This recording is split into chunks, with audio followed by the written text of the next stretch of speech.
अब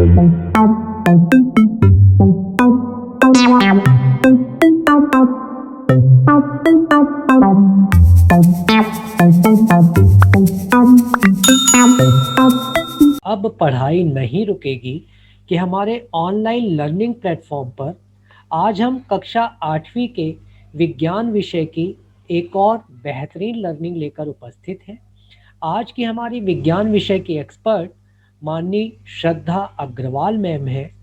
आज हम कक्षा 8वीं के टॉपिक किशोरावस्था की ओर इस टॉपिक पर बात करें उसके पहले मैं प्रमोद श्रीवास्तव आज की हमारी विज्ञान विषय की एक्सपर्ट माननीय श्रद्धा अग्रवाल मैम एवं विषय के जानने के इच्छुक सभी जिज्ञासु बच्चों का और उनके शिक्षकों का भावभीना स्वागत करता हूं।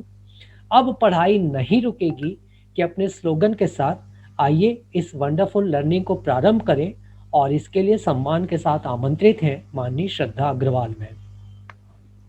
नमस्ते सभी को। आज हम अपनी कक्षा 8वीं का विज्ञान विषय का अगला अध्याय जो कि है किशोरावस्था की ओर अध्याय 10 इसको पढ़ेंगे। पिछली कक्षा में हमने अध्याय 9 पढ़ा था कि जंतुओं में जनन की कौन कौन सी विधियां होती हैं, इनके बारे में हमने विस्तार से जाना था।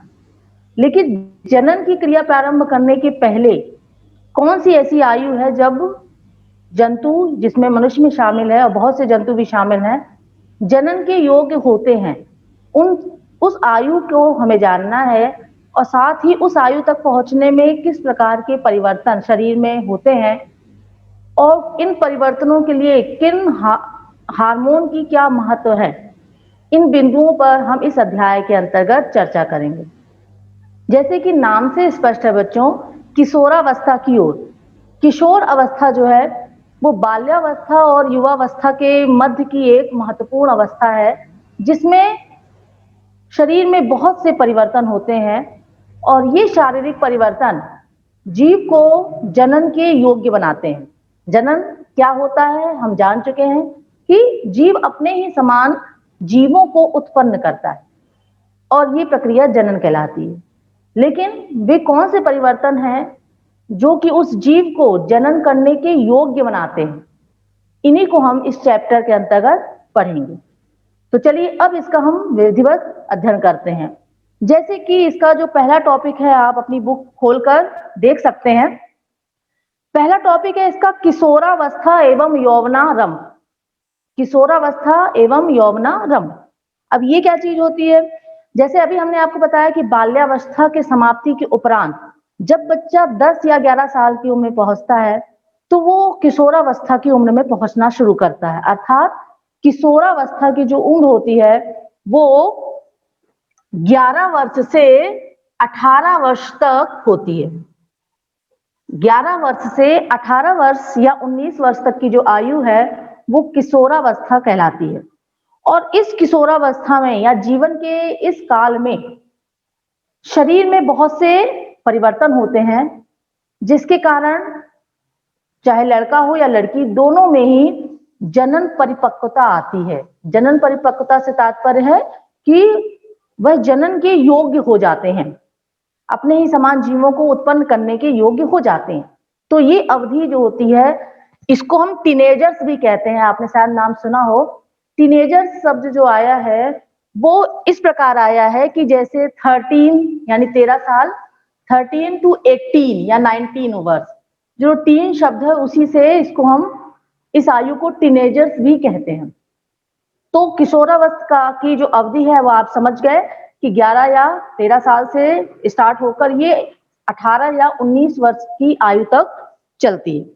और जीवन का यह काल जो है वृद्धि के मामले में बहुत अग्रणी वर्ष होते हैं। ये 10-11 वर्ष की आयु के बाद बच्चों की वृद्धि में अचानक से बहुत ही परिवर्तन हमें देखने मिलते हैं और यह वृद्धि शरीर के विभिन्न भागों में होती है और एक लैंगिक परिपक्वता डेवलप होने लग जाती है जो कि बालक या बालिका को जनन के योग्य बनाती है।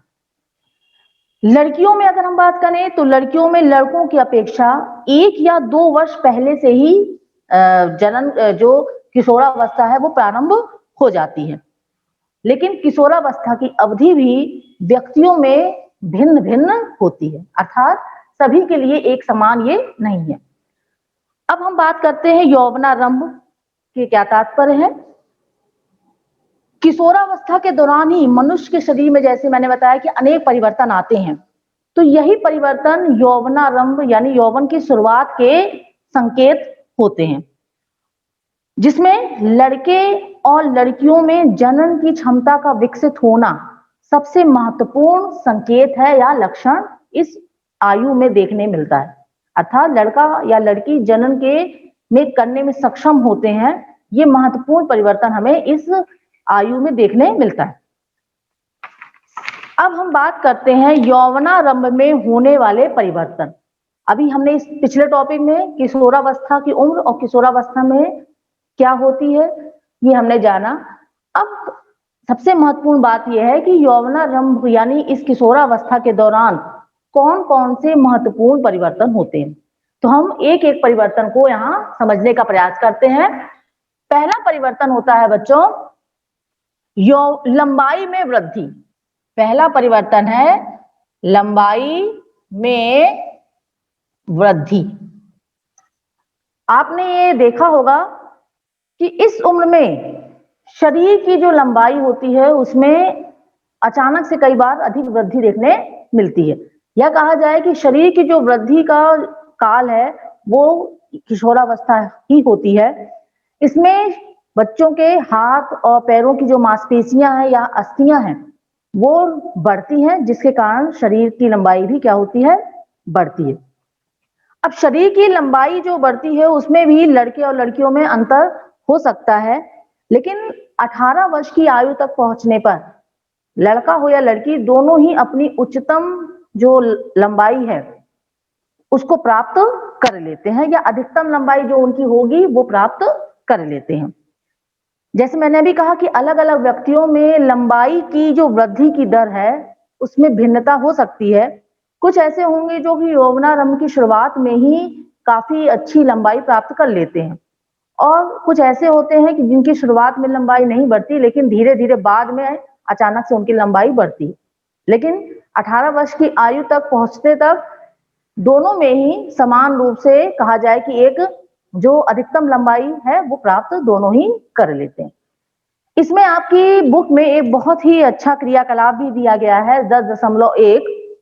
इस क्रियाकलाप में बच्चों आप देख सकते हो कि आयु दी गई है कि 8 वर्ष, 9 वर्ष, 11 वर्ष से 18 वर्ष तक की, और ये बताया गया है कि उस उम्र में लड़के या लड़की का कितना प्रतिशत वृद्धि लंबाई में वृद्धि हो जाती है। जैसे कि एक उदाहरण मैं लेना चाहूंगी, अगर आयु 9 वर्ष है तो लड़के की लंबाई लगभग 75% वृद्धि हो जाती है और लड़कियों में 81%। तो इस डाटा के आधार पर हम उसकी आयु कितनी, उसकी लंबाई, अनुपातिक लंबाई का पता लगा सकते हैं। जैसे कि एक उदाहरण मैं लेती हूं जो कि किताब में भी दिया गया है कि एक लड़का जिसकी आयु 9 वर्ष है तथा लंबाई कितनी है 120 सेंटीमीटर, यानी एक 9 वर्ष का लड़का है और उसकी लंबाई है 120 सेंटीमीटर, तो वृद्धि काल की समाप्ति पर, वृद्धि काल की समाप्ति मतलब 18 वर्ष जब होने पर उसकी अनुमानित लंबाई क्या होगी, तो हम इसको कैसे निकाल सकते हैं, वर्तमान लंबाई बटे वर्तमान आयु में पूर्ण लंबाई का प्रतिशत। जैसे वर्तमान लंबाई है उसकी कितनी 120 सेंटीमीटर और उसका कितना परसेंट विकास हो गया है इस उम्र में 75%। अब हम इसको 100 से गुणा करके हम यहाँ पर ज्ञात कर सकते हैं, जो कि मान हमारा आएगा 160 सेंटीमीटर। तो ये क्या बता रहा है कि इसकी अनुपातिक जो लंबाई होगी वो कितनी होगी 160 सेंटीमीटर। तो इस प्रकार से बच्चों हम अपनी लंबाई के आधार पर भी पता लगा सकते हैं कि हमारी अनुपातिक लंबाई कितनी हो सकती है। तो ये बहुत ही मजेदार ये खेल है, इसको आप घर में और अपने मित्रों के साथ भी करके देख सकते हैं। इसके बाद अब हम बात करते हैं बच्चों कि जैसे कि लंबाई तो हमारे शरीर की बढ़ रही है, लेकिन क्या हमारे बाकी के शरीर के अंग भी उसी दर से वृद्धि करते हैं? तो कई बार होता है कि ये जो वृद्धि है वो समान रूप से नहीं होती है, लेकिन ऐसा नहीं है, धीरे धीरे बाकी शरीर के जो अंग हैं हमारे, वो भी वृद्धि करते हैं और शरीर की अनुपात में अपने आप जो शरीर है वो अनुपातिक रूप से संतुलित हो जाता है।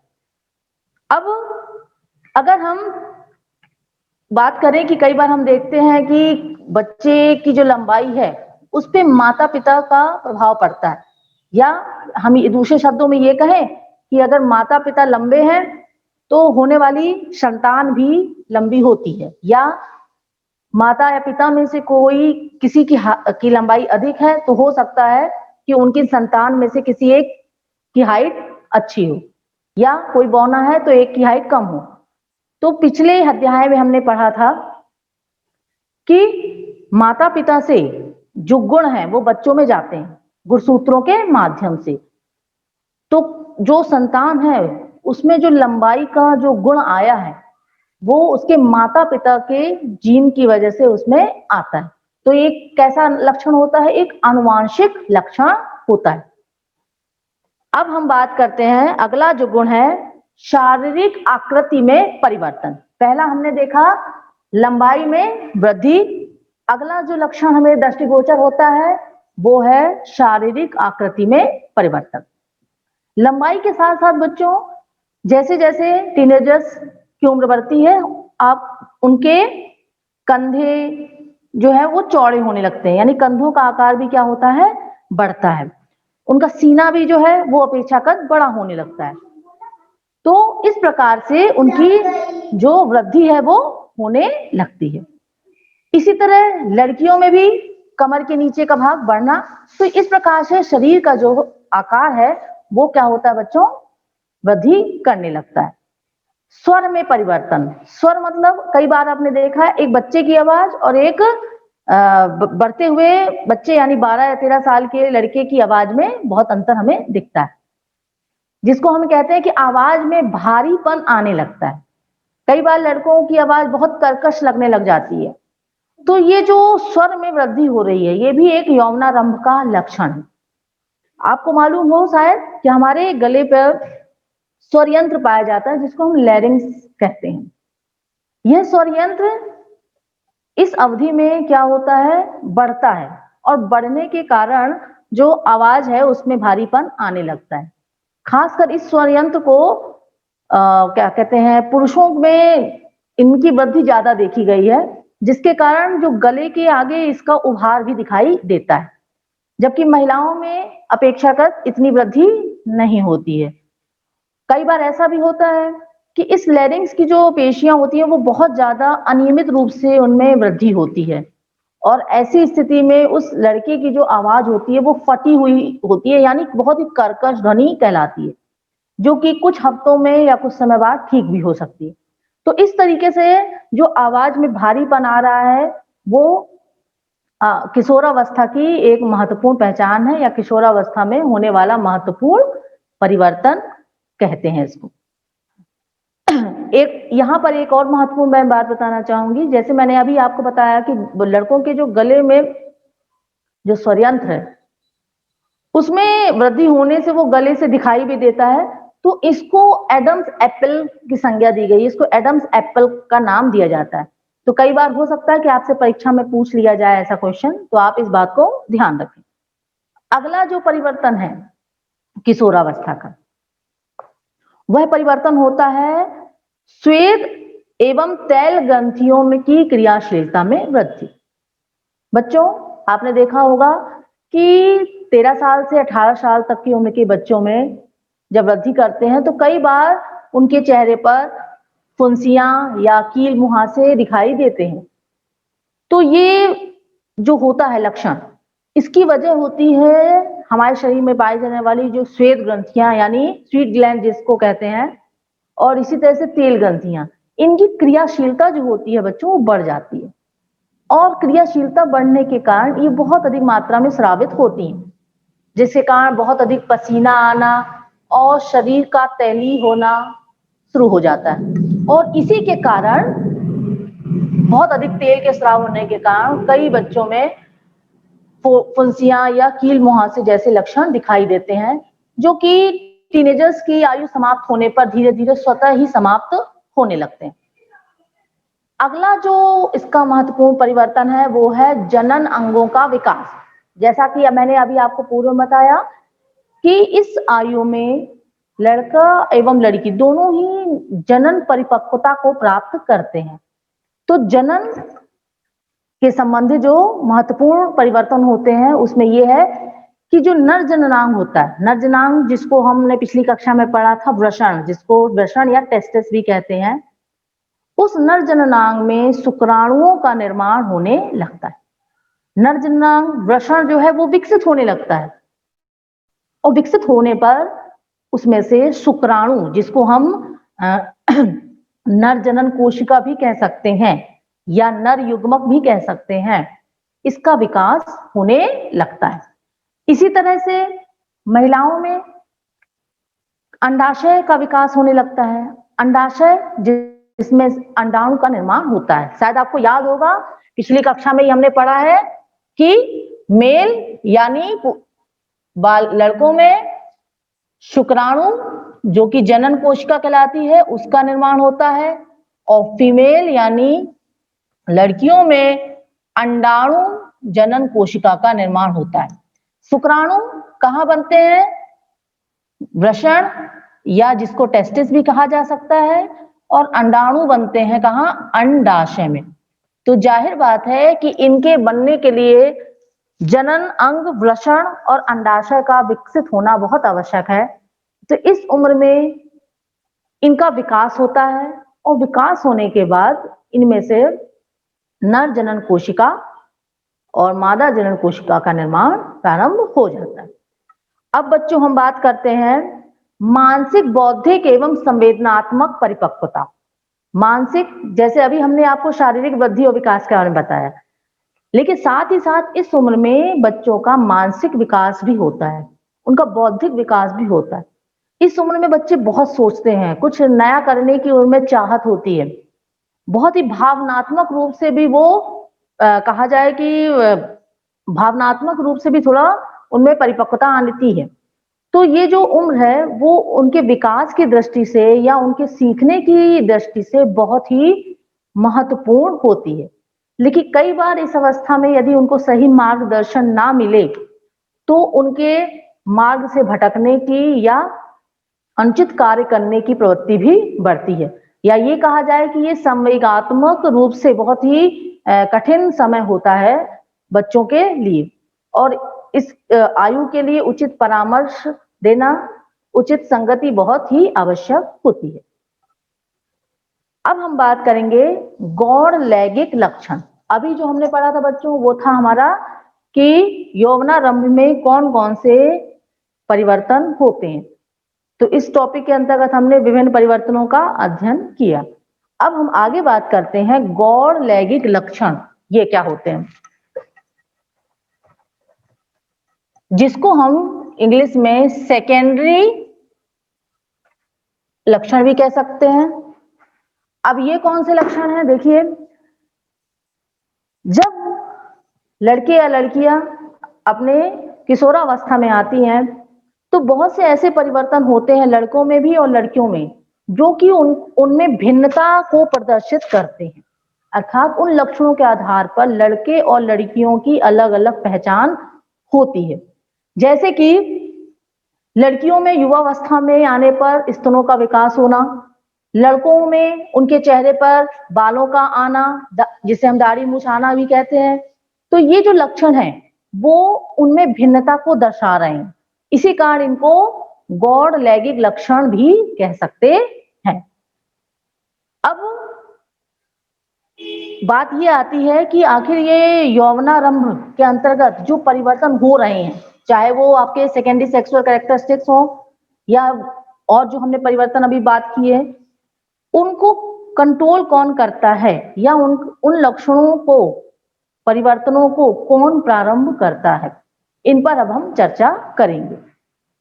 तो इस प्रारंभ करने वाले कारक का नाम है हार्मोन।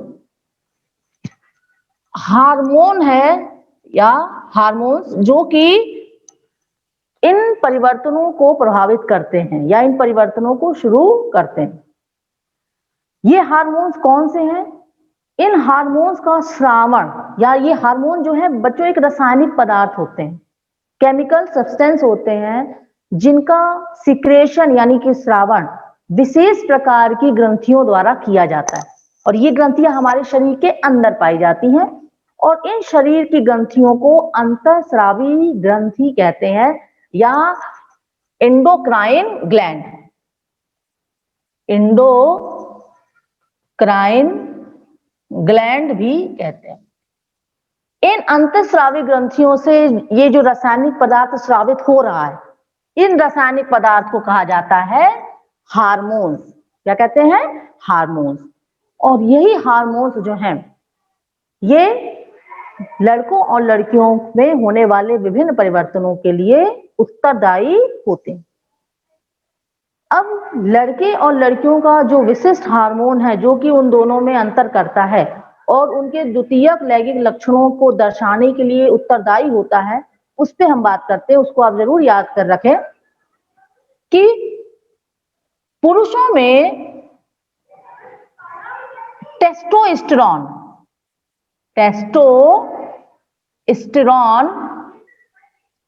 नामक हार्मोन पाया जाता है। टेस्टोस्टेरोन नामक हार्मोन पाया जाता है और ये हार्मोन वृषण यानी पुरुषों के वृषण से सीक्रेट होता है। उसका सीक्रेशन यानी निर्माण यहाँ कहाँ बनता है? वृषण में बनता है। और यह टेस्टोस्टेरोन हार्मोन पुरुष के द्वितीयक लैंगिक लक्षणों के लिए उत्तरदायी होता है।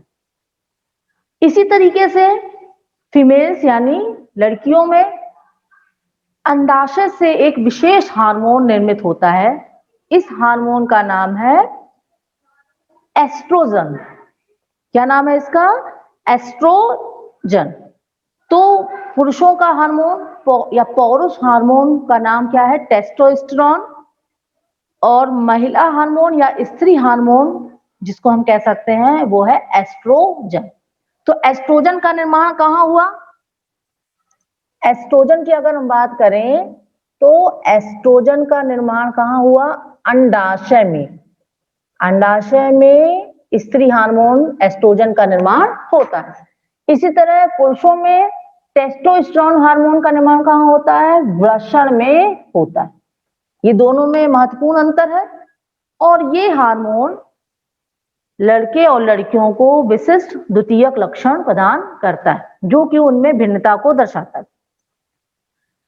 एक महत्वपूर्ण तथ्य यह भी है बच्चों कि इन हार्मोन के स्रावण को भी नियंत्रित करने वाले हार्मोन होते हैं। अर्थात जिस प्रकार ये हार्मोन लक्षणों को निर्धारित करने का काम कर रहे हैं या उनको नियंत्रित कर रहे हैं, उसी प्रकार इन हार्मोन के स्रावण को नियंत्रित करने वाला हार्मोन भी होते हैं जो कि पीयूष ग्रंथि द्वारा स्रावित होते हैं। जैसा कि अंडाशय भी एक ग्रंथि है, वृषण भी एक ग्रंथि है, उसी तरीके से पीयूष ग्रंथि जो कि मस्तिष्क में पाई जाती है, उस ग्रंथि से जो हार्मोन निकलते हैं वो कुछ विशिष्ट हार्मोन इन दोनों के श्रावण को भी नियंत्रित करते हैं। इसी तरीके से जैसे कि अभी हमने बताया कि टेस्टोस्टेरोन और एस्ट्रोजन उत्तरदायी हार्मोन है, तो कुछ इनके लक्षण भी मैं बताऊंगी आपको कि किस प्रकार से प्रभावित करते हैं। जैसे कि टेस्टोस्टेरोन हार्मोन है लड़कों के शरीर में बाल आना, दाढ़ी मूछ आना, इन सब के लिए उत्तरदायी होता है, उनमें जन्म परिपक्वता लाना। इसी तरीके से स्त्री हार्मोन जो एस्ट्रोजन है वो भी लड़कियों में स्तन ग्रंथियों के विकास करने में, दुग्ध ग्रंथियों के विकास करने में एक महत्वपूर्ण भूमिका निभाता है। अगला जो हमारा टॉपिक है वो है जनन प्रकार प्रारंभ करने में हार्मोन की भूमिका। बच्चों जैसे अभी बताया कि हार्मोन क्या होते हैं, हार्मोन विशेष रासायनिक पदार्थ है, ठीक है, और ये हार्मोन कहाँ से स्रावित होते हैं? अंतःस्रावी ग्रंथियों से। तो ये अंतःस्रावी जो ग्रंथियां होती हैं हार्मोन को रुधिर में छोड़ देती हैं और रुधिर में वो अपने गंतव्य स्थल यानी लक्ष्य स्थान तक पहुंचकर अपने कार्य को संपादित करते हैं। पीयूष ग्रंथि जो कि अनेक हार्मोन स्रावित करती है, उन्हीं में से एक हार्मोन अंडाशय में अंडाणु और वृषण में शुक्राणु के परिपक्व होने को भी क्या करता है, नियंत्रित करता है। अर्थात वृषण में जो कि शुक्राणु का निर्माण हो रहा है, उसका नियंत्रण भी पीयूष ग्रंथि करती है। इसी तरीके से अंडाशय में जो अंडाणु का निर्माण हो रहा है, उसका नियंत्रण भी कौन कर रही है, पीयूष ग्रंथि करती है। यानी हम पीयूष ग्रंथि को मास्टर ग्लैंड भी कहते हैं। ठीक है, अगर आपसे पूछता है कि किस ग्रंथि को मास्टर ग्लैंड के नाम से भी जाना जाता है, तो वो ग्रंथि है पीयूष ग्रंथि। जैसा कि मैंने अभी ये दो ग्रंथियों पर तो नियंत्रण होता ही है, इसके अलावा हमारे शरीर में पाई जाने वाली जो अन्य एंडोक्राइन ग्लैंड हैं, उनके द्वारा जो हार्मोन स्रावित किए जाएंगे, जिसके बारे में अभी चर्चा करूंगी आगे, उनका नियंत्रण भी हमारी पीयूष ग्रंथि करती है। इसी कारण इसको हम मास्टर ग्लैंड के नाम से भी जानते हैं। अब एक प्रश्न मन में आता है बच्चों कि ये जो जनन काल है, क्या एक बार प्रारंभ होने पर क्या जीवन पर्यंत चलता ही रहता है या समाप्त भी हो जाता है? तो इस चीज को अब हम जानने का प्रयास करते हैं कि आखिर ये जनन काल की अवधि क्या होती है। क्या इसका कभी समापन भी होता है, जैसे कि शुरुआत का समय 11 से 13 वर्ष तक है उसकी शुरुआत का, क्या उसका समापन समय भी है? तो इसकी हम बात करें तो स्त्रियों में जो जनन अवस्था है, उसका प्रारंभ कहां से हुआ, 10 से 12 वर्ष की से शुरू हो जाता है, और समाप्ति का समय है इसका 45 से 50 वर्ष। यानी 10 से 12 में शुरू होता है, जो कि चलता है 45 से 50 वर्ष की अवधि तक चलता है। और इस अवधि में अंडाशय से अंडाणु का निर्माण होता है, और हर महीने लगभग 28 से 30 दिन के अंतराल में किसी एक अंडाशय से एक अंडाणु मुक्त होता है या स्रावित होता है, जिसको हम निर्मोचन कहते हैं। यदि उस अंडाणु का फर्टिलाइजेशन हो जाता है, यानी कि निषेचन होता है, तब वह गर्भ में स्थापित होता है। अगर ऐसा नहीं होता है तो वह ब्लड के साथ निकल जाता है, और साथ में इस अवस्था में जो गर्भाशय की पेशियां होती हैं वो भी मोटी हो जाती हैं, ताकि यदि निषेचन होता है तो वह गर्भ को धारण करने के योग्य रहे। लेकिन यदि किसी कारणवश निषेचन नहीं हुआ तो ऐसी स्थिति में वह गर्भाशय की पेशियां और रुधिर वाहिकाओं के साथ क्या हो जाता है, निस्तारित हो जाता है। और इस क्रिया को रक्तस्राव कहते हैं, या ऋतुस्राव या रजोधर्म के नाम से जाना जाता है। तो ऋतुस्राव लगभग 28 से 30 दिन की अवधि का समय होता है। जब पहला ऋतुस्राव देखा जाता है तो उसको रजोदर्शन के नाम से जानते हैं, और जो अंतिम ऋतुस्राव होगा उसको रजो निवृत्ति के नाम से जाना जाता है। अर्थात प्रथम रजोदर्शन और अंतिम रजो निवृत्ति, और यह अवधि 28 से 30 दिन की होती है, जैसा अभी कहा। और यह अंडाशय से अंडाणु का निर्मोचन होने पर उसका स्राव हो जाता है। अब हम बात करते हैं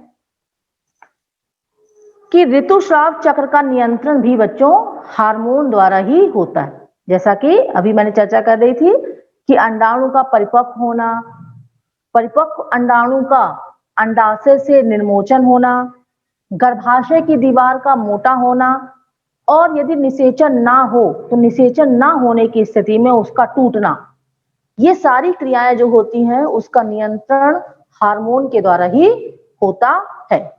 यदि अंडाणु का निषेचन हो जाएगा तो वह गर्भाशय में स्थापित होगा और आगे उसका विभाजन होगा, जैसा कि हमने पिछली कक्षा में जाना था कि उससे विभाजन होकर और नई कोशिकाएं बनेंगी और वो पूर्ण रूप से भ्रूण में परिवर्तित हो जाएगा। अब बात करते हैं कि संतति का लिंग निर्धारण किस प्रकार होता है। अगर अंडाणु और शुक्राणु के आपस में मिलने के पश्चात निषेचन की क्रिया संपन्न होती है। अंडाणु और शुक्राणु के निषेचन उपरांत यदि हमारा क्या बन जाता है, निषेचन हुआ और निषेचन की क्रिया के बाद क्या बनता है, जाइगोट। जाइगोट जिसको हम युग्मनज भी कहते हैं, ये हमने पिछली कक्षा में पढ़ा था। तो निषेचन के परिणाम स्वरूप जो युग्मनज बन रहा है, ये युग्मनज गर्भाशय में स्थापित होता है और नए शिशु में परिवर्तित होता है। लेकिन हमारा प्रश्न यहाँ पर यह है बच्चों कि इस युग्मनज का लिंग निर्धारण किस प्रकार से होगा, क्योंकि ये युग्मनज ही भावी संतान में परिवर्तित हो रहा है। तो ये भावी संतान लड़का होगी या लड़की होगी, इसका निर्धारण किस प्रकार से होता है या लिंग निर्धारण की प्रक्रिया क्या है, अब हम इसको समझने का प्रयास करेंगे। तो एक बार पुनः आप इसको समझिएगा। एक छोटा सा फ्लो चार्ट बनाकर हम इसको समझने का प्रयास करते हैं। जैसे कि मेल यानी पुरुष और फीमेल यानी महिला। जैसा कि हमने जाना था कि मेल में जो जनन कोशिका है उसका नाम क्या है, शुक्राणु। इसी तरह से फीमेल में जो जनन कोशिका होती है उसका होता है अंडाणु। यहां तक हम भली भांति जानते हैं। अब आपको यह भी पता होगा कि शुक्राणु या अंडाणु जो जनन कोशिका है, इन कोशिका के अंदर, कोशिका की रचना में हमने पढ़ा था कि कोशिका के अंदर क्या पाए जाते हैं, गुणसूत्र पाए जाते हैं। ठीक है ना। अब यहीं से आपको समझने का काम है कि जो गुणसूत्र हैं उनकी क्या संख्या है और वो किस प्रकार से जनन क्रिया में भाग लेते हैं। मेल हो या फीमेल, दोनों में ही 23 जोड़े गुणसूत्र पाए जाते हैं। कितने? 23 जोड़े गुणसूत्र पाए जाते हैं। ठीक, जिसमें से 22 जोड़े गुणसूत्र जो है वो समान होते हैं। 22 जोड़े गुणसूत्र मेल में और फीमेल में दोनों में ही समान होते हैं। लेकिन जो 23वां जोड़ा होता है, यदि हम एक जोड़ा कह सकते हैं, वह एक जोड़ा भिन्न होता है। वो कैसे कि दो गुणसूत्र आपके, एक X और एक Y, जो ये दो गुणसूत्र हैं, इनको हम जनन गुणसूत्र भी कहते हैं। तो जो पुरुष होता है उस पुरुष में 23वां जो गुणसूत्र होता है वो होता है X और Y का जोड़ा। इसी तरह से महिला में 2 X गुणसूत्र होते हैं, यानी जो पुरुष होगा उसमें 23वां जोड़ा जो गुणसूत्र होता है वो XY है, X और Y, और फीमेल में XX गुणसूत्र होता है। ठीक, जब शुक्राणु बनते हैं, अंडाणु बनते हैं, तो इस जोड़े का एक गुणसूत्र अलग हो जाता है X, इस जोड़े का भी दूसरा गुणसूत्र अलग हो जाता है Y। इसी तरह महिला में भी X गुणसूत्र एक कोशिका में चला गया और दूसरे में चला गया दूसरा गुणसूत्र। इस प्रकार से हर जनन कोशिका में X होगा या फिर Y होगा। ठीक, अब यहां से आगे की प्रोसेस आप समझिए कि जब मेल का X गुणसूत्र फीमेल के X गुणसूत्र वाली कोशिका से मिलेगा, यानी X गुणसूत्र वाले अंडाणु से मिलेगा, पुरुष का X गुणसूत्र वाले शुक्राणु से, तो ये कॉम्बिनेशन बनाएगा XX, यानी कि लड़की।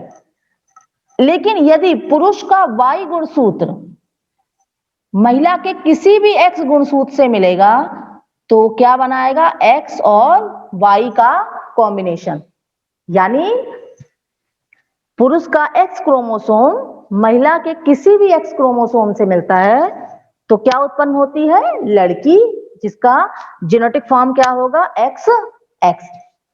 लेकिन यदि पुरुष का Y गुणसूत्र महिला के किसी भी X गुणसूत्र से मिलता है तो क्या बनता है, XY, यानी कि लड़का। और जब XX होगा तो लड़की, क्योंकि हमने जानते हैं कि लड़कियों में जो जनन गुणसूत्र होते हैं वो होते हैं XX, लेकिन पुरुष में जो जनन गुणसूत्र है वो है एक्स वाई, और ये वाई गुणसूत्र पुरुष से प्राप्त होता है। तो यहाँ पर हमें इस चीज को भी जानना आवश्यक है कि लड़का या लड़की होने के लिए जिम्मेदार जो आमतौर पे महिलाओं को ठहराया जाता है वो पूर्णतः गलत है, क्योंकि पुरुष के वायु गुणसूत्र के मिलने से ही लड़के का जन्म होता है। अर्थात हम ये कह सकते हैं कि लड़के या लड़की का जन्म होना पूर्णतः पुरुष के गुणसूत्र पर निर्भर करता है। तो ये भ्रांति को भी मिटाना हमें आवश्यक है। आगे हम देखते हैं लिंग हार्मोन के अतिरिक्त अन्य हार्मोन। अभी हमने बच्चों लिंग हार्मोन के बारे में जाना था, जो कि पुरुषों में टेस्टोस्टेरोन है और महिलाओं में एस्ट्रोजन, ठीक है। लेकिन इन लैंगिक हार्मोन के अतिरिक्त भी हमारे शरीर में बहुत से हार्मोन स्रावित होते हैं, और इन हार्मोन को स्रावित करने वाली भी ग्रंथियां होती हैं। अब हम ऐसी ही कुछ ग्रंथियों के नाम जानेंगे, और इन ग्रंथियों से कौन सा महत्वपूर्ण हार्मोन स्रावित होता है और वह हार्मोन क्या कार्य करता है, इसको समझेंगे। यानी हम उस ग्रंथि के बारे में जानेंगे और उसके द्वारा कौन सा हार्मोन मुक्त होता है वह जानेंगे। इस कड़ी में सबसे पहला तो है पीयूष ग्रंथि बच्चों, जो कि मैंने अभी आपसे चर्चा भी करी थी कि पीयूष ग्रंथि को मास्टर ग्लैंड कहते हैं। ये हमारे मस्तिष्क से जुड़ी हुई ग्रंथि होती है, और यह ग्रंथि न केवल अंडाशय और वृषण के श्रावण को नियंत्रित करती है, बल्कि शरीर की जो दूसरी ग्रंथियां हैं उनके द्वारा मुक्त होने वाले हार्मोन पर भी नियंत्रण का कार्य करती है। या कहा जाए कि पूरी तरह से पावर जो है वो इस ग्लैंड के पास है। अगली जो ग्रंथि है वो है थायराइड ग्रंथि।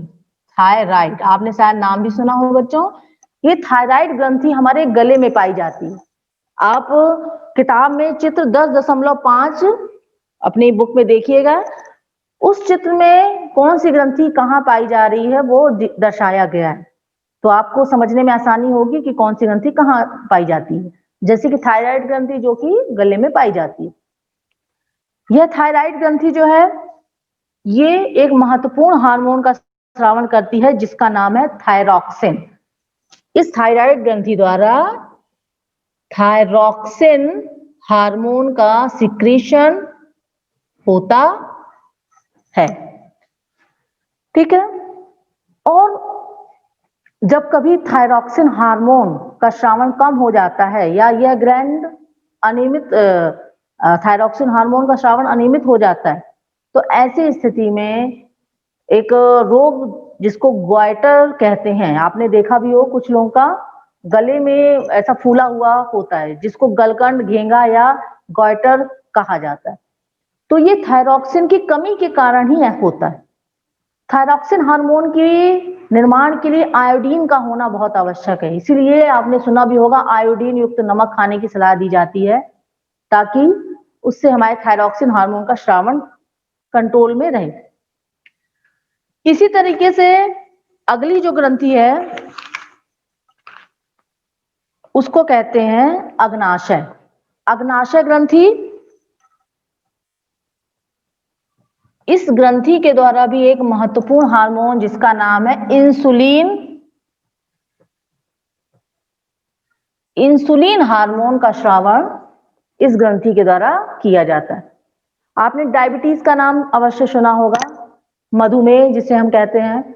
यह बीमारी जो है वो इसी इंसुलिन हार्मोन की कमी के कारण होती है। अर्थात ये जो इंसुलिन हार्मोन है वो हमारे ब्लड में शुगर को कंट्रोल करता है, हमारे ब्लड की शुगर को नियंत्रित करता है। लेकिन जब कभी इसकी मात्रा कम होती है इंसुलिन की, तो ऐसी स्थिति में ब्लड में शुगर की मात्रा क्या होती है, बढ़ती जाती है। उसका कारण क्या है कि बच्चों कि जब हम खाते हैं कुछ और शुगर का लेवल जब हमारे ब्लड में बढ़ता है, या जिसको हम ग्लूकोज भी कह सकते हैं, अंतिम जो है ग्लूकोज ही होता है, तो उस ग्लूकोज को ये इंसुलिन जो है वो ग्लाइकोजन में बदलता है, जिसके कारण ब्लड में ग्लूकोज की मात्रा नियंत्रित रहती है। लेकिन यदि इंसुलिन हार्मोन का स्रावण कम हो, तो ऐसी स्थिति में क्या होगा, ग्लूकोज का ग्लाइकोजन में परिवर्तन कम होगा, जिसके कारण ब्लड में शुगर का लेवल यानी ग्लूकोज का लेवल जो होगा वो क्या हो जाएगा, बढ़ जाएगा। इसी कारण इसको हम शुगर की बीमारी भी कहते हैं, आपने सुना होगा। तो इसका उपचार हेतु इंसुलिन के इंजेक्शन भी दिए जाते हैं जिससे ब्लड शुगर कंट्रोल रहे। इसी तरीके से एक और ग्रंथि के बारे में बताऊंगी आपको जिसका नाम है एड्रिनल ग्लैंड।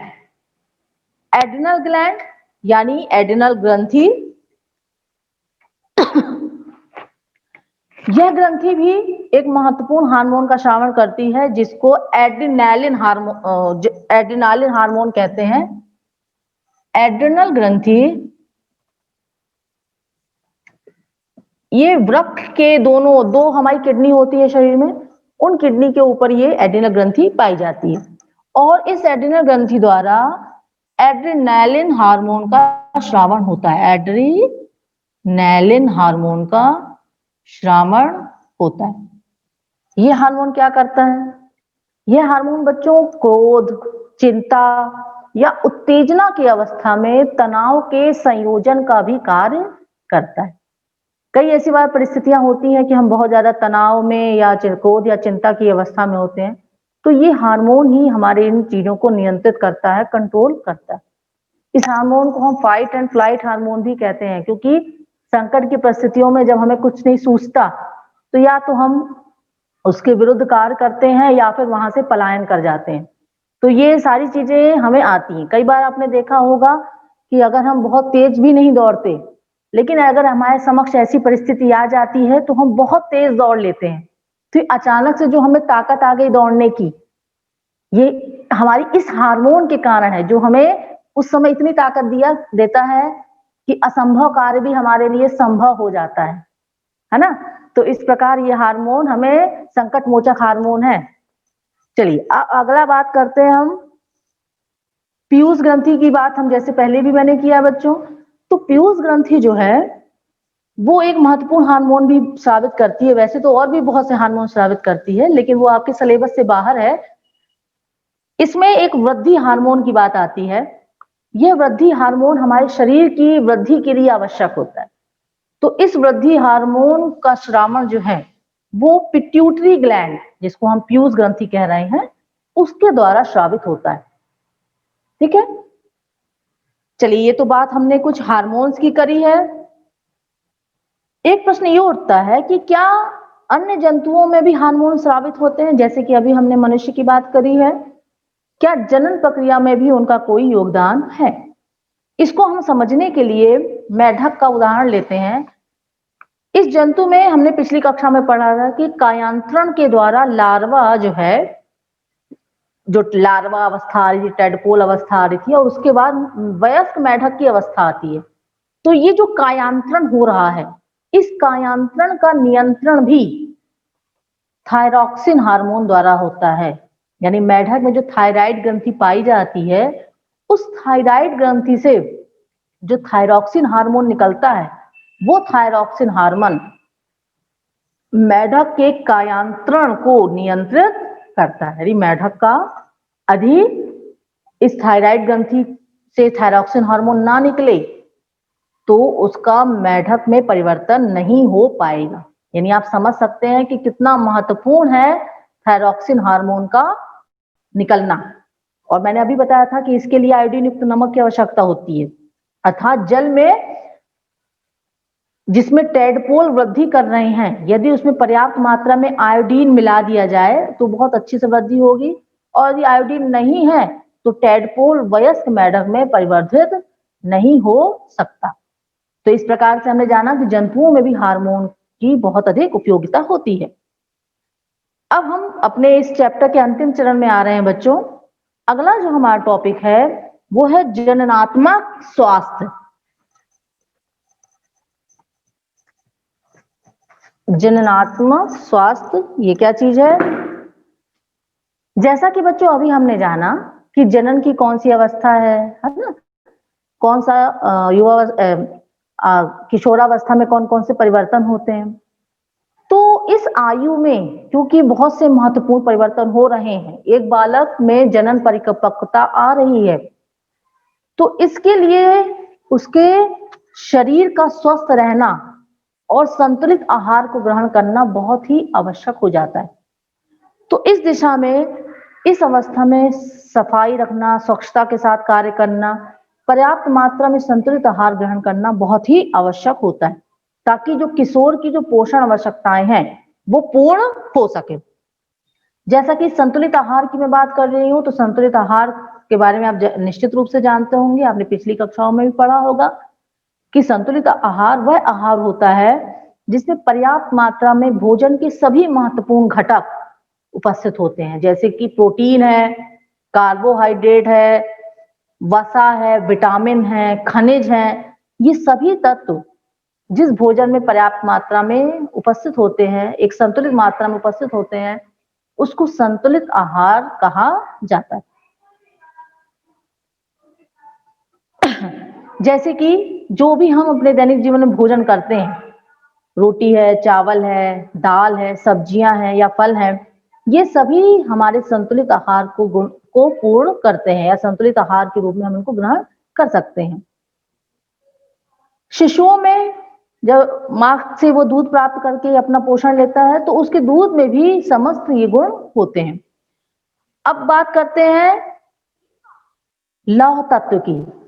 आपको पता है कि हमारे ब्लड में हीमोग्लोबिन नामक वर्णक पाया जाता है। हीमोग्लोबिन जो कि एक वर्णक है, और यह हीम और ग्लोबिन प्रोटीन से मिलकर बना होता है। हीम यानी आयरन।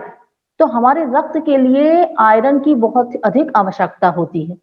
कई बार जब रक्त में आयरन की कमी हो जाती है तो हमें एनीमिया रोग हो जाता है। आपने सुना होगा कि बहुत बार महिलाएं एनीमिक होती हैं, अर्थात उनमें ब्लड में हीमोग्लोबिन की मात्रा क्या हो जाती है, कम हो जाती है, और ऐसी स्थिति में डॉक्टर जो है वो आयरन लेने के लिए कहते हैं। तो आयरन युक्त भोजन करना इस उम्र में बहुत आवश्यक है, जैसे कि लौह प्रचुर भोजन में पत्तेदार सब्जियां हैं, गुड़ है, मांस है, संतरा है, आंवला है, ये सब किशोर अवस्था में जरूर ग्रहण करना चाहिए ताकि एनीमिया जैसी कंडीशन ना उत्पन्न हो। इसके अलावा जैसे भोजन भी कई प्रकार के होते हैं, एनर्जेटिक फूड होते हैं, प्रोटेक्टिव फूड होते हैं। एनर्जेटिक फूड जिससे हमें ऊर्जा मिलती है, जैसे कि दाल चावल है, रोटी है, ये हमें ऊर्जा देते हैं। इसके साथ कुछ प्रोटेक्टिव फूड होते हैं, प्रोटेक्टिव फूड जो हमारे शरीर की सुरक्षा करने का कार्य करते हैं, जैसे कि फल है, सब्जियां हैं, इनको हम प्रोटेक्टिव फूड के अंतर्गत रखते हैं। इसी तरह प्रोटीन है, ये सब हमारे शरीर के लिए बहुत ही आवश्यक है और एक निश्चित मात्रा में इनको ग्रहण करना भी चाहिए। आजकल बच्चों आमतौर पे हमारे बच्चे जो हैं वो बाहरी खाना खाते हैं, जिसमें पैक्ड फूड ज्यादा पसंद करते हैं, लेकिन पैक्ड फूड में इन तत्वों की जो मैं भी चर्चा कर रही थी उसकी कमी होती है। ये अर्थात उन भोजन को करने से पेट तो भर सकता है, लेकिन हमें वो पोषण तत्व नहीं मिल सकते जो कि हमें इस घर में बने हुए भोजन से प्राप्त होते हैं। तो इस तरह के खाने को अवॉइड करना ही उत्तम होता है। इसके अलावा व्यक्तिगत स्वच्छता, जैसा कि अभी हमने चर्चा करी थी कि किशोरावस्था में जो स्वीट ग्लैंड है या फिर तेल ग्रंथियां हैं, वो बहुत अधिक श्रावण करती हैं, है ना। तो ऐसी स्थिति में शरीर को स्वच्छ रखना बहुत आवश्यक है, अन्यथा फुंसियां या चेहरे पे दाग धब्बे अधिक मात्रा में होते हैं। तो अपने सभी अंगों की भली प्रकार से सफाई करना, उसको स्वच्छ रखना भी बहुत आवश्यक है, ताकि किसी प्रकार का जीवाणु संक्रमण ना हो। और खासकर महिलाओं में, क्योंकि ऋतुस्राव के समय अपने शरीर को साफ रखना भी बहुत आवश्यक होता है। शारीरिक व्यायाम करना लड़के या लड़कियां सभी के लिए बहुत आवश्यक है, जिसमें टहलना, खेलना, शरीर को चुस्त रखना और स्वस्थ वातावरण में जाना, टहलना, ये सारी क्रियाएं करके शारीरिक रूप से स्वस्थ रहा जा सकता है। एक और महत्वपूर्ण और अंतिम टॉपिक है हमारे इस चैप्टर का, नशीली दवाइयों का या ड्रग्स का निषेध करें।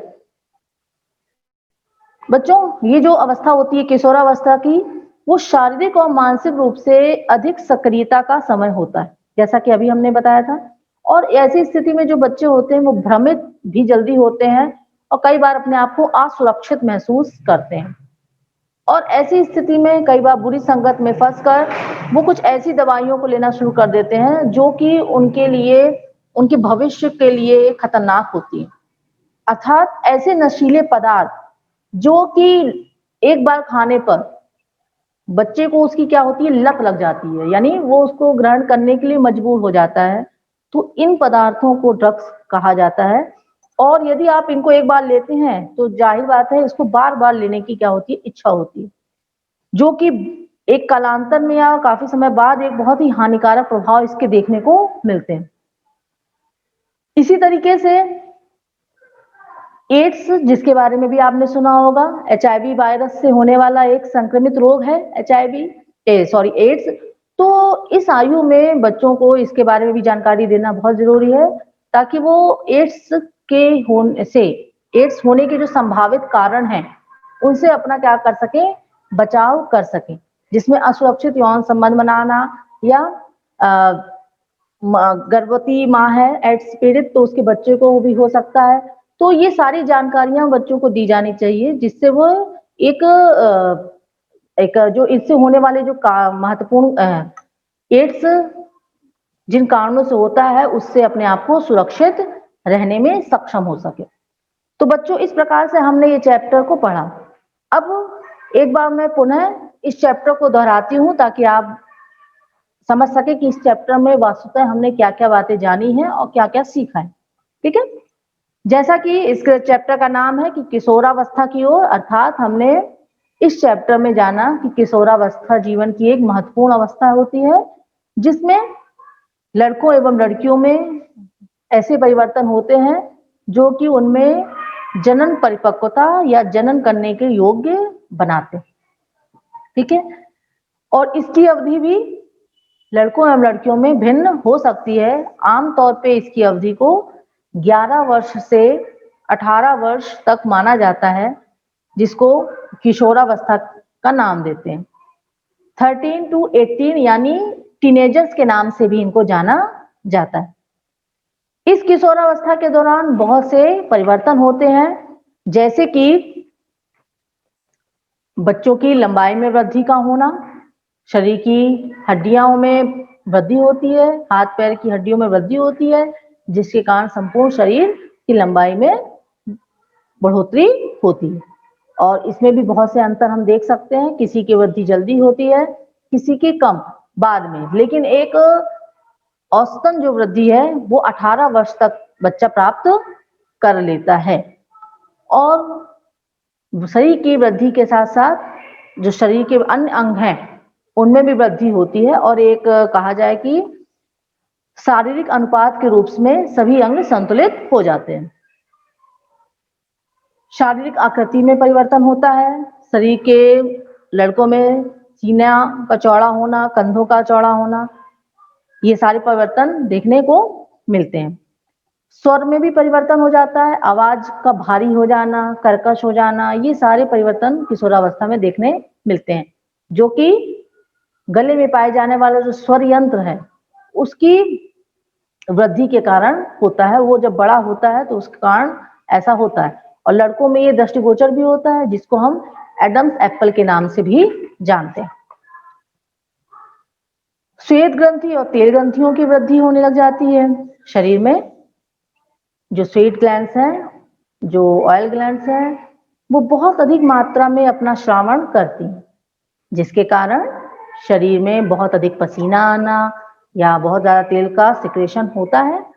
और इसके कारण यदि अगर साफ सफाई अच्छे से ना रखी जाए तो फुंसियां, मुहासे, ये सारी समस्याएं इस उम्र में हो सकती हैं, जो कि धीरे धीरे समय के साथ ठीक हो जाती हैं। जनन अंगों का विकास होना, जो कि सबसे महत्वपूर्ण लक्षण है। लड़कों में वृषण का विकास होना, वृषण के विकास के साथ साथ शुक्राणु का निर्माण होना शुरू हो जाता है। इसी तरह महिलाओं में अंडाशय का विकास होना, और अंडाशय के विकास के में जो अंडाणु है उसका निर्माण होना और उसका निर्मोचन होने की प्रक्रिया जो है वो चालू हो जाती है। मानसिक, बौद्धिक एवं संवेदनात्मक परिपक्वता भी बच्चों में आने लग जाती है किशोरावस्था में। गौर लैंगिक लक्षण, बहुत से ऐसे लक्षण भी दृष्टिगोचर होने लग जाते हैं जो कि लड़कों में होते हैं, लड़कियों में नहीं, या लड़कियों में होते हैं तो लड़कों में नहीं, या हम इसको ऐसा कह सकते हैं कि ये लड़कों और लड़कियों में भिन्नता को दर्शाने हैं। जैसे कि लड़कों में दाढ़ी मूंछ का आना, है ना, बाल आने शरीर में, तो ये लड़कों में दिखाई देता है। इसी तरह महिलाओं में स्तनों का विकास होना, तो ये लक्षण जो है इनको हम सेकेंडरी सेक्सुअल कैरेक्टरिस्टिक्स कहते हैं। इन परिवर्तनों को नियंत्रित करने का काम करते हैं हार्मोन्स, जो कि विशेष प्रकार की ग्रंथियों से स्रावित होते हैं। इन ग्रंथियों को कहते हैं एंडोक्राइन ग्लैंड या अंतःस्रावी ग्रंथियां। ठीक है, जैसे कि अंडाशय जो कि महिलाओं में पाया जाता है, तो इस अंडाशय से कौन सा हार्मोन निकलता है? प्रोजेस्टेरॉन। ठीक है, एस्ट्रोजन हार्मोन निकलता है, जिसको हम स्त्री हार्मोन भी कह सकते हैं। इसी तरीके से पुरुषों में जो वृषण है उससे जिस हार्मोन का स्रावन होता है उसका नाम क्या है बच्चों? टेस्टोस्टेरोन, जिसको हम पौरुष हार्मोन भी कहते हैं। अर्थात ये दोनों हार्मोन अपने पुरुषों में लैंगिक लक्षण को दर्शाने और इसी तरह महिलाओं में लैंगिक लक्षणों को दर्शाने में सहायक होते हैं। अन्य हार्मोन की हम बात करें तो पीयूष ग्रंथि के द्वारा भी बहुत से हार्मोन निकलते हैं, और यह विभिन्न ग्रंथियों द्वारा स्रावित होने वाले हार्मोन की मात्रा को भी क्या करती है? नियंत्रित करती है। इसी कारण इसको हम मास्टर ग्लैंड भी कहते हैं। जो यौवनारंभ है उसका समय काल होता है, अर्थात एक अवधि होती है जब तक वो चलता है, इसके बाद वो समाप्त होता है। यह अवधि स्त्रियों में और पुरुषों में अलग अलग हो सकती है। जैसे कि स्त्रियों में जरनावस्था का प्रारंभ 10 से 12 वर्ष की आयु से प्रारंभ होता है, जो कि 45 से 50 वर्ष की आयु तक चलता है, जिसमें कि अंडाणु का क्या होता है? परिपक्व। और सबसे महत्वपूर्ण घटना जिसको हम ऋतुस्राव कहते हैं वो होता है, जो कि 28 से 30 दिन की अवधि के अंतराल में होता है। और इस ऋतुस्राव में किसी भी एक अंडाशय से जो अंडाणु मुक्त हुआ है वो अंडाणु यदि निषेचित नहीं होता है तो वह अंडाणु और गर्भाशय की जो भित्ति है, मोटी कोशिकाएं, वो रक्त के साथ निकल जाती हैं, जिसको हम ऋतुस्राव के नाम से जानते हैं। जब पहली बार ऋतुस्राव होता है तो उसको रजो दर्शन कहते हैं, और अंतिम ऋतुस्राव को हम रजो निवृत्ति के नाम से जाना जाता है। इसी तरीके से यदि अंडे का निषेचन हो जाता है तो वह गर्भाशय में स्थापित हो जाता है, और गर्भाशय में स्थापित होने के बाद वो भ्रूण में परिवर्तित होता है और एक शिशु का रूप लेता है। एक महत्वपूर्ण चीज भी हमने इस चैप्टर में जानी थी कि संतति का लिंग निर्धारण किस प्रकार होता है, यानी एक बच्चा जो कि डेवलप हो रहा है गर्भ में, वो लड़का होगा या लड़की, इस बात का निर्धारण कैसे होता है? तो इसका निर्धारण गुणसूत्र करते हैं, जिनका नाम है लिंग गुणसूत्र। ये लिंग गुणसूत्र की संख्या कितनी होती है बच्चों? 2। महिला में ये दोनों लिंग गुणसूत्र समान होते हैं, जिसको हम XX के नाम देते हैं। पुरुष में ये दोनों लिंग गुणसूत्र भिन्न होते हैं, जिनका नाम है X और Y।